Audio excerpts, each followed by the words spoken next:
Okay, so Boker Tov. So we are continuing Masechet Beitzah. We are on Daf Dalet Amud Bet. So we started talking. We're in the middle of.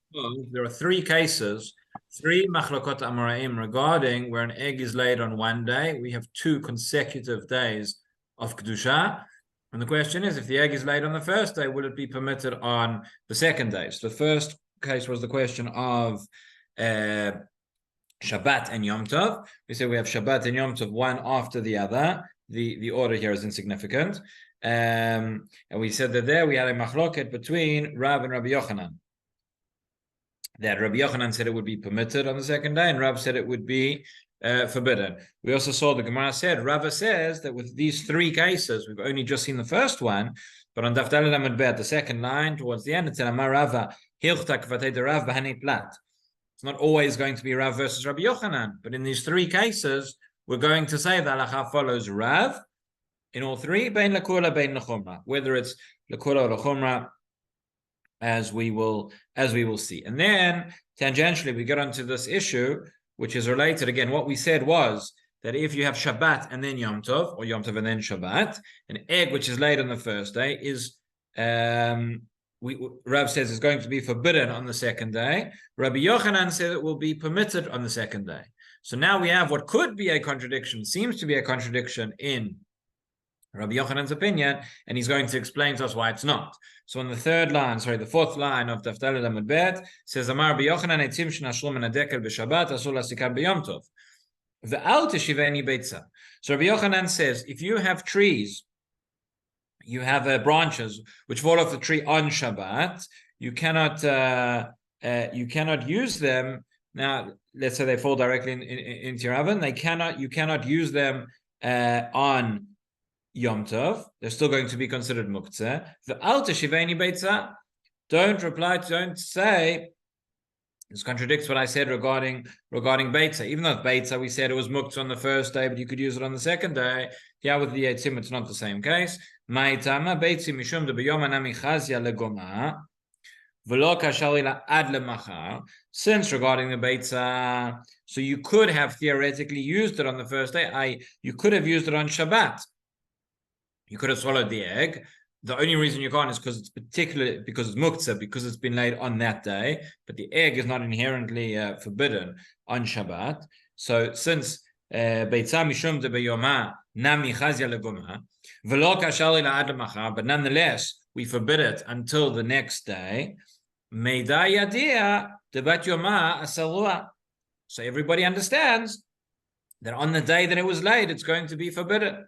However, with Eitzim, which is not the case, which are not, there's nothing you can do with wood, with firewood on Shabbat, even if it hadn't fallen off the tree today, but it's Shabbat and it's muktzah anyway. So Eitzim lo chazu le'yomayu, ishalilu lemachar, atzilameimaw be'yomayu namishalu. If you say these are now going to be permitted the next day, then Rabbi Yochanan is explaining to us why this is not similar to the case of Beitzah. If you say they'll be permitted the next day, then people will think, well, they're permitted. The only reason they weren't permitted yesterday was because it was Shabbat, not because they fell off the tree. And therefore, people will think that branches that fall off the tree on Yom Tov are going to be permitted on that same day, and that is not correct. And it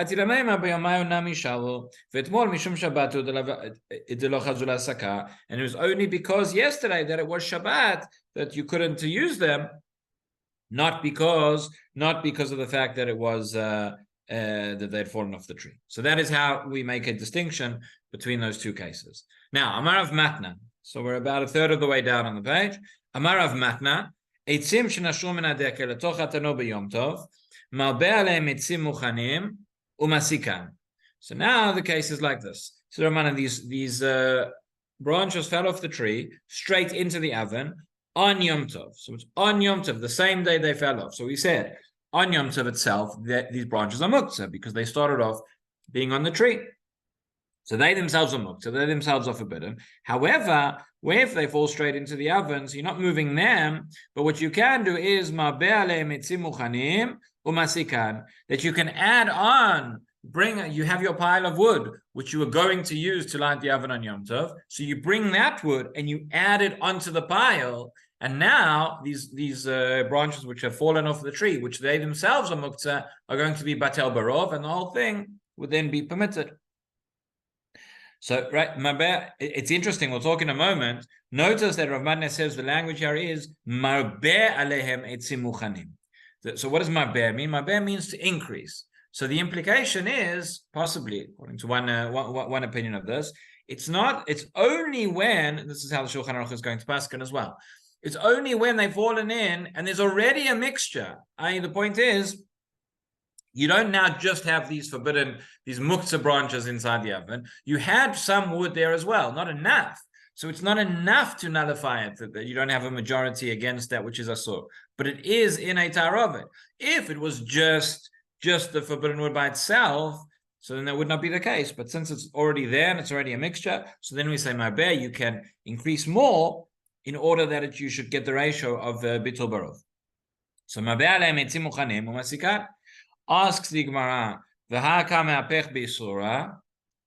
says, nonetheless, when you are moving them around and you're moving this wood, you are moving around the muktzah. So it says, no, kevan deruba de'teraninu ki kame'apech be'tera kame'apech.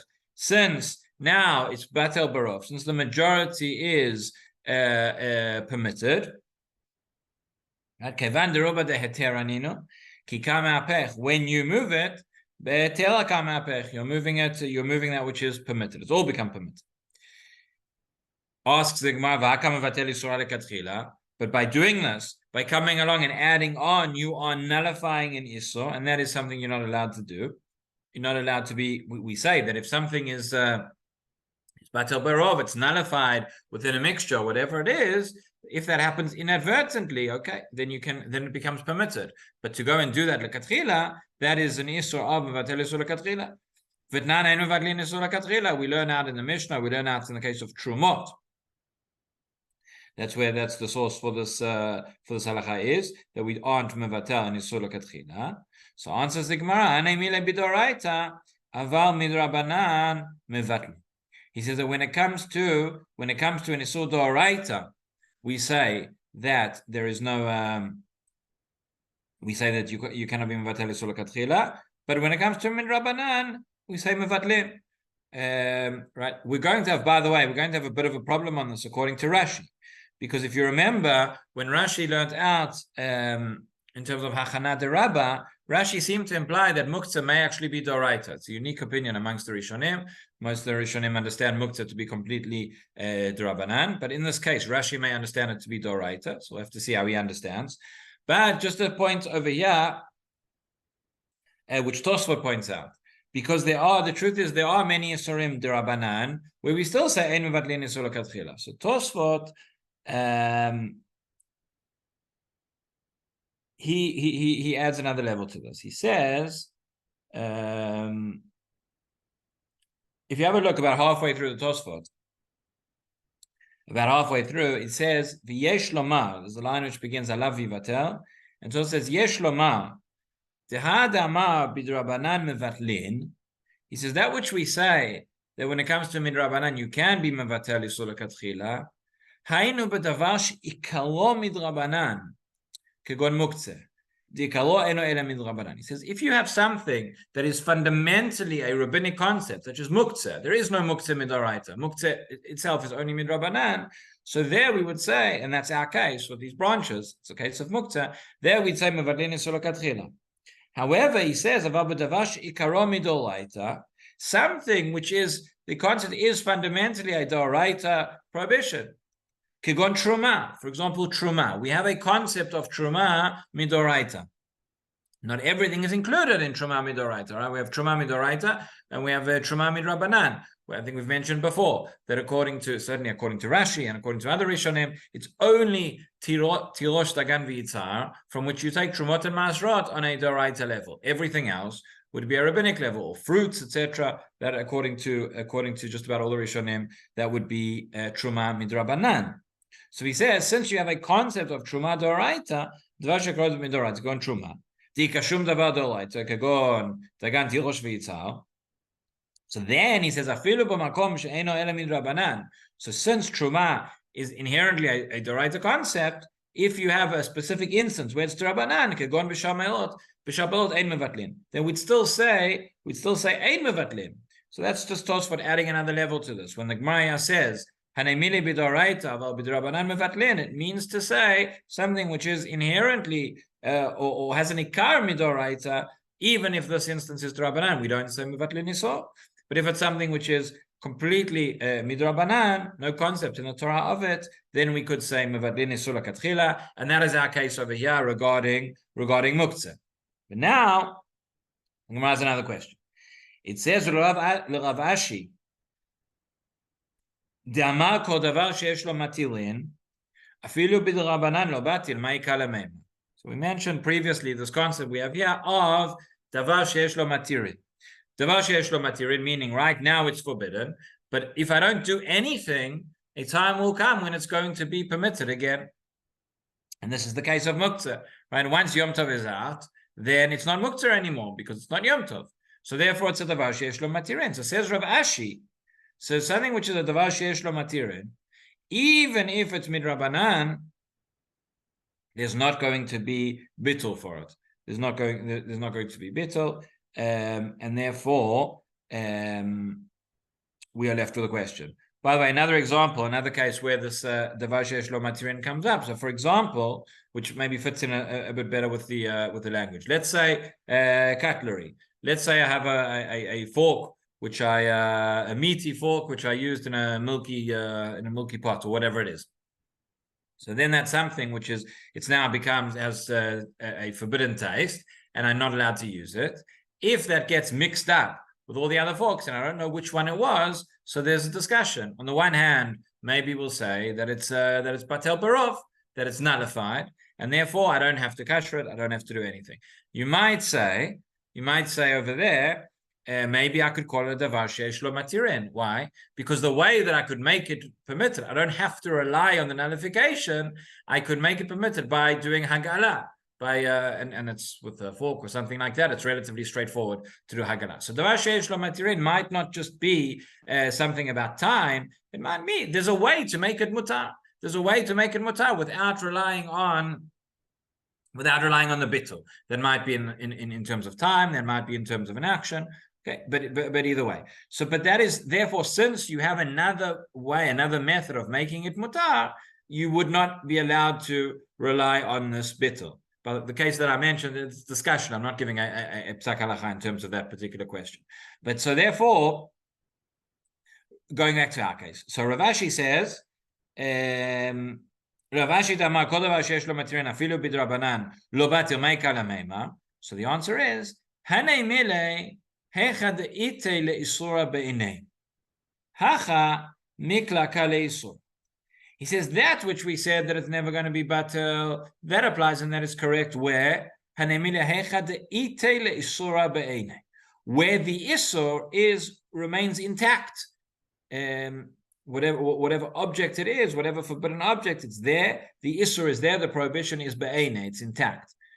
However, here mikla kale isura. Here it is going to be consumed. Here the isur is going to be burnt up. In other words, what's our isur? It's the wood, which is muktzeh. The wood is going to be used for firewood. You're going to use it for heat. You're going to be able to cook with the heat of it. Since the wood is itself going to be consumed, and it's no longer intact, so therefore we don't call it a davar sheyesh lo matirin anymore, and therefore we say that the bittul works. So essentially there are two levels to this. It's number one, that it's batel barov, and if you'll tell me that the batel is not good enough because it's a davar sheyesh lo matirin, so then we say that it's also mikla kale isura. It's also the fact that you're not getting any benefit from the original prohibition from that object itself intact, but rather that it's going to be burnt up, it's going to be consumed, and you're going to get that indirect benefit as well. So we need both. We wouldn't say mikla kale isura is enough if it wasn't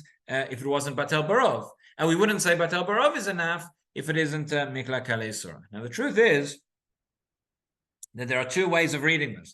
Again, our whole thing was, our Gemara began what we say, we're saying that mar be'alav isurin. We're talking about a case where you have something which is forbidden. I'm allowed, but it's in a mixture. I'm allowed to increase. I'm allowed to increase the permitted component to add with the forbidden component of that mixture. And we don't say that it's a prohibition of mevatel isur l'katchila. Why? So we said two reasons. Number one is because it's a d'Rabbanan and not d'Oraita, right? And then we said also because it's because of mikla kalei surah, because of davar sheyesh lo matirin. So there are two different ways the Rishonim understand this.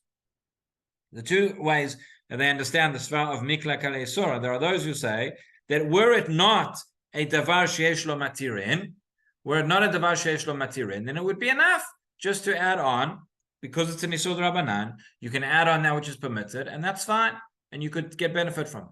And other Rishonim say no. The mikla kalei isur, at the end of the day, the answer of the Gemara is not just going on the davar sheyesh lo matirin, but it's going on every case where you're going to be marbeh to be mevatel isur l'katchila midrabanan. And we see this.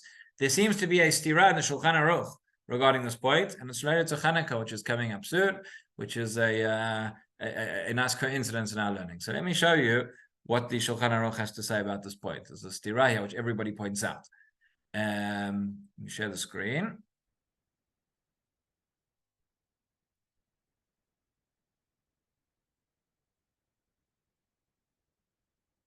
Okay, so this is the Shulchan Aruch in Yoredeya, in Siman Tzadik Tet.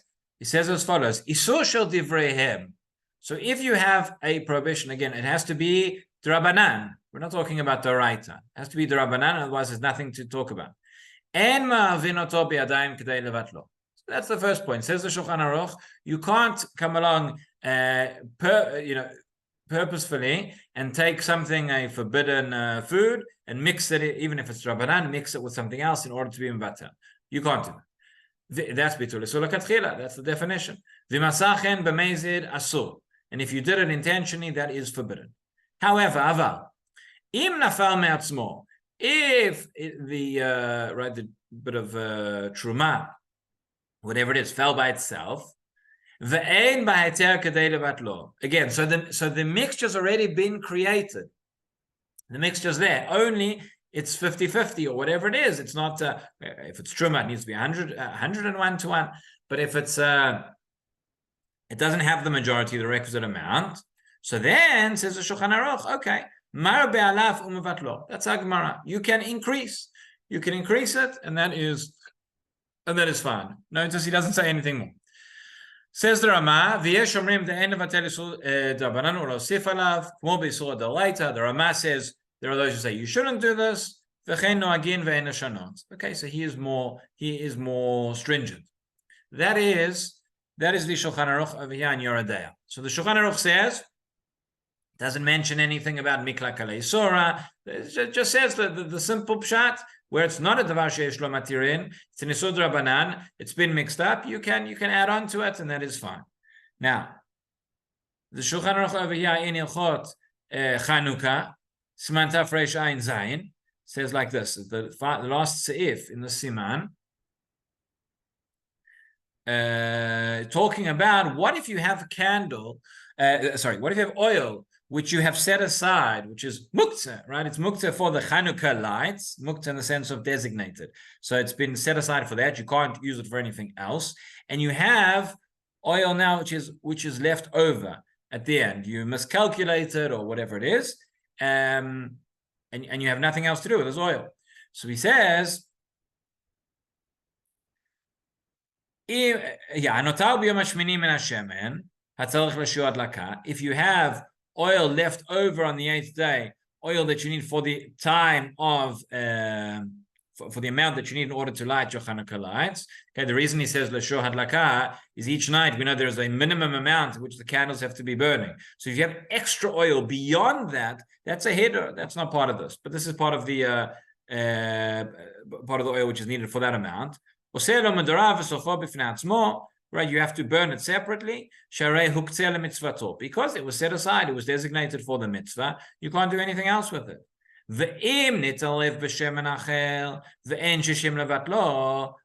So what happens if this oil now got mixed up with other oil which had not been designated for Chanukah, but you don't have a ratio of 60 to 1, therefore there's no bittul? Says the Shulchan Aruch, Yesh mi shomer she'en osif alav kedei levatlo. There are those who say, don't add on in order to nullify it. So everybody asks, hang on a second, there's a stiraya on the Shulchan Aruch. Shulchan Aruch in Siman Tzadik Tet. Right, and as I said, these are two different opinions in the Rishonim. We know that. Shulchan Aruch in Siman Tzadik Tet told me when it comes to Isur Ve'eter, if I have an Isur D'Rabanan that has been mixed up, so I can be marbe alav, I can add on to it to nullify it, and that's fine. Over here, he says Yesh mishum she'en nosif alav kedei levatlo. So you might say, well, the Shulchan Aruch doesn't hold that himself. He just says Yesh mi she'omer. We know that when the Shulchan Aruch says stam and yesh omrim, the halacha is like stam. But over here there's no stam. He just says yesh mi shomer, so implying that maybe he holds like that. Okay, so there are those who say the difference might be that it's only that in fact it's only when we say mikla kale isura that this halacha is going to apply. And yeah, even though you're burning the oil, we wouldn't say mikla kale asura because you still get benefit from the light, from the fact that it's you're looking at it and it's burning. There are some who want to suggest that maybe Chanukah itself is a davar sheyesh lo matirin. Since you could keep this oil for next Chanukah, so you have what to do with it. Therefore, it won't be nullified, and therefore that's called a davar sheyesh lo matirin. Davar sheyesh lo matirin, I still need another component before I can be marbe alav. Okay, those are the Mishnah Berurah discusses, the Shach, the Taz in your Adar discuss. That is just, I thought that was interesting. Stiran the Shulchan Aruch related to Chot Chanukah as well. That comes out of our Gemara. But bottom line, again, what our Gemara is saying is that where you have an Isur D'Rabanan, that not an Isur D'Oraita. And by the way, the case of Chanukah fits into this. It's not a Davar Ikaro Min HaTorah. Chanukah oil is completely a concept which is Midrabanan. But what the Gemara here is saying, if you have an Isur D'Rabanan which gets mixed up, however, there's not enough there to make it nullified. So you can come along and add on more of the heter to make it to apply this concept of bittul. If it's a davar sheyesh lo matirin, so then it's more complicated than that. And some say that it's even that this mikla kale surah, that it only works if the surah is going to be consumed, would apply even if it's not a davar sheyesh lo matirin. That's a machloket rishonim, how to read the Gemara. Okay, so now we get to the second case of Rav. The first case we discussed was where we have the Beitzah, you have Shabbat and Yom Tov are consecutive days. The next case is where we have Yom Tov Sheni Shel Galiot.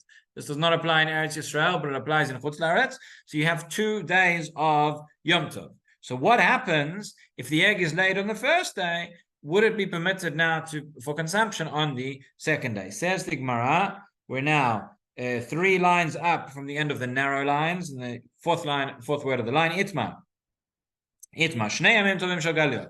We have 2 days of Yom Tov Shel Galiot. And again, we're not yet talking about Rosh Hashanah. Rosh Hashanah is going to be separate. It's going to be the third case. But Shnei Yamim Tovim Shel Galiot. Rav Amar Noda B'zeh Muteret B'zeh. Rav Asi Amar Noda B'zeh Asura B'zeh. Rav says if the egg is laid on the first day Yom Tov, and again, everyone agrees the day on which it's laid, it's going to be muktzah. But the egg is laid on the first day Yom Tov, on the second day, it's going to be permitted. That's Rav. Rav Asi says no, asura b'zeh, it's going to be forbidden. We already know, because Rav told us, that we paskin like Rav. Even though in the previous case, Rav was the one who was stringent. Here, Rav is the one who is lenient.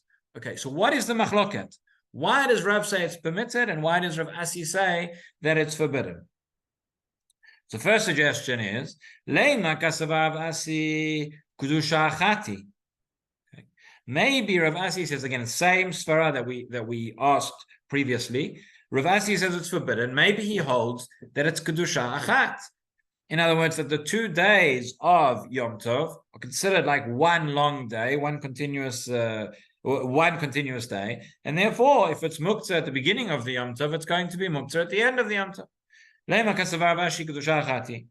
Says the Gemara, no, that can't be. Rav Asi mavdil mi Yom Tov alachavlei. Rav Asi would make Havdalah from at the end of Yom Tov Rishon until Yom Tov Sheni. So he clearly does not hold that they are one Kedusha. Answers the Gemara, Rav Asi Sfuke Mesafkale. Rav Asi was mesupak. Rav Asi had a safek. He wasn't sure if we treat the 2 days of Yom Tov Sheni Shogaliot as one long day or as 2 long days, and therefore he had to go lechumra in both directions. Lechumra in both directions means that he would, on the one hand, do havdalah from one to the other, but on the other hand, he would, and we'll see what havdalah means in a moment, but on the other hand, he would say that a Beitzah shnoda b'zeh, asura b'zeh. So let's look at Rashi. Rashi, Shalgaliot. So it's just before the lines get wider in Rashi, a few lines above that. He says Shalgaliot. This Yom Tov Sheni Shogaliot is only done by those who are in the exiles that are far away from Beit Din. Just a bit of historical background here. There were 4 different periods in terms of the way the evolution of the what started off maybe as a minhag and then became an establishment of Yom Tov Sheni Shogaliot. Nowadays, the distinction is very clear. Meaning in Eretz Yisrael, you keep 1 day, and outside of Eretz Yisrael, you keep 2 days. It's been like that for many centuries. But initially, it wasn't like that. And at this period, there was even a distinction between different parts of the Galut. Remember, where does Yom Tov Sheni Shogaliot come from? It comes from the fact that Rosh Chodesh can either be on the 30th day or the 31st day after the previous Rosh Chodesh, depending on when the moon is seen. It's only one of 2 days, right? It can't be anything else. So therefore, how would they know this in the days before WhatsApp and TikTok and messages like that? So in order for Beit Din to tell people when the new moon would be, they would send out the messengers. And the Gemara is going to discuss, before they sent out the messages, there was a more efficient way of doing it, but for reasons which we'll explain, that was cancelled. But the messengers couldn't get everywhere in time. So those places where they reached, depending on how fast they could go, those places where they would reach would know when Yom Tov was, and even though they're outside, they're far away, they're in the Galut, they would not be required, at this point, they would not be required to keep a second day out of Safek, because there was no Safek, because the messengers came, they knew when Rosh Chodesh was, they knew when Yom Tov should be, and that's fine. However, places that were further out, and when it comes time for Yom Tov, they don't know yet. If you think about Pesach, particularly, so Yom Tov is already on Tet Vav Nisan, so it only gives 2 weeks. Isn't that, if you think, imagine going from Yerushalayim all the way through Bavel and certain places that were very far away. So those places where they couldn't reach, they didn't know. So they thought, okay, it's possible it could be on day X or it could be the next day. So they had to keep both days. So Rashi says here, in other words, those galuyot, they were bnei galuyot, they were closer to Beit Din. At certain points, they did not have to keep it, but those were further away did. The shluchim, the messages of Beit Din, could not get there in time from Rosh Chodesh until Yom Tov to tell them, right? Was it on day 30 or was it on day 31? They don't know, and therefore, since Yom Tov misafek, therefore they do both days of Yom Tov out of Safek. Umidoraita b'Yom Rishon Shabbaton and Yom Shvi Shabbaton v'tu lo. That's just reminding us. In the Torah it says regarding Pesach, for example, the first day is a Shabbaton, the last day, but that's it. There's only those 2 days, which is not the case. The Yom Tov Sheni Shogaliot is a din d'Rabbanan. Okay. Can't you use this rationale to almost invalidate Yom Tov Sheni Shogaliot? Yeah, well, the Gemara is going to ask that. Okay. The Gemara is going to ask that. Don't worry. If you really want to invalidate Yom Tov Sheni Shogaliot, then the easiest way to do it is everybody makes Aliyah. But barring that, we'll see the reasons why not. So just quickly, Mutelet Bazes Rashi Chad Minay Uchol Hu Umiman Afshach Sharia. That's the Svarat to say why it should be permitted on the next day. Since we're saying it's only a Safek, and one of these 2 days is actually only one can be Yom Tov from the Torah. So we say the other one is not Yom Tov. The other one is Chol, and therefore Miman Afshach. If the egg was laid on Yom Tov, the next day is not Yom Tov, should be permitted. If the egg was laid on Chol, well then there's no Isser, and the next day, which is Yom Tov, it should be permitted. That's the Svara of Rav. Rav Asi has a different Svara, but Zmaneinu Tam. We're out of time, so we'll carry on with that tomorrow. Have a great day, everyone. All right. Thanks a lot. Yeah, thank you very much.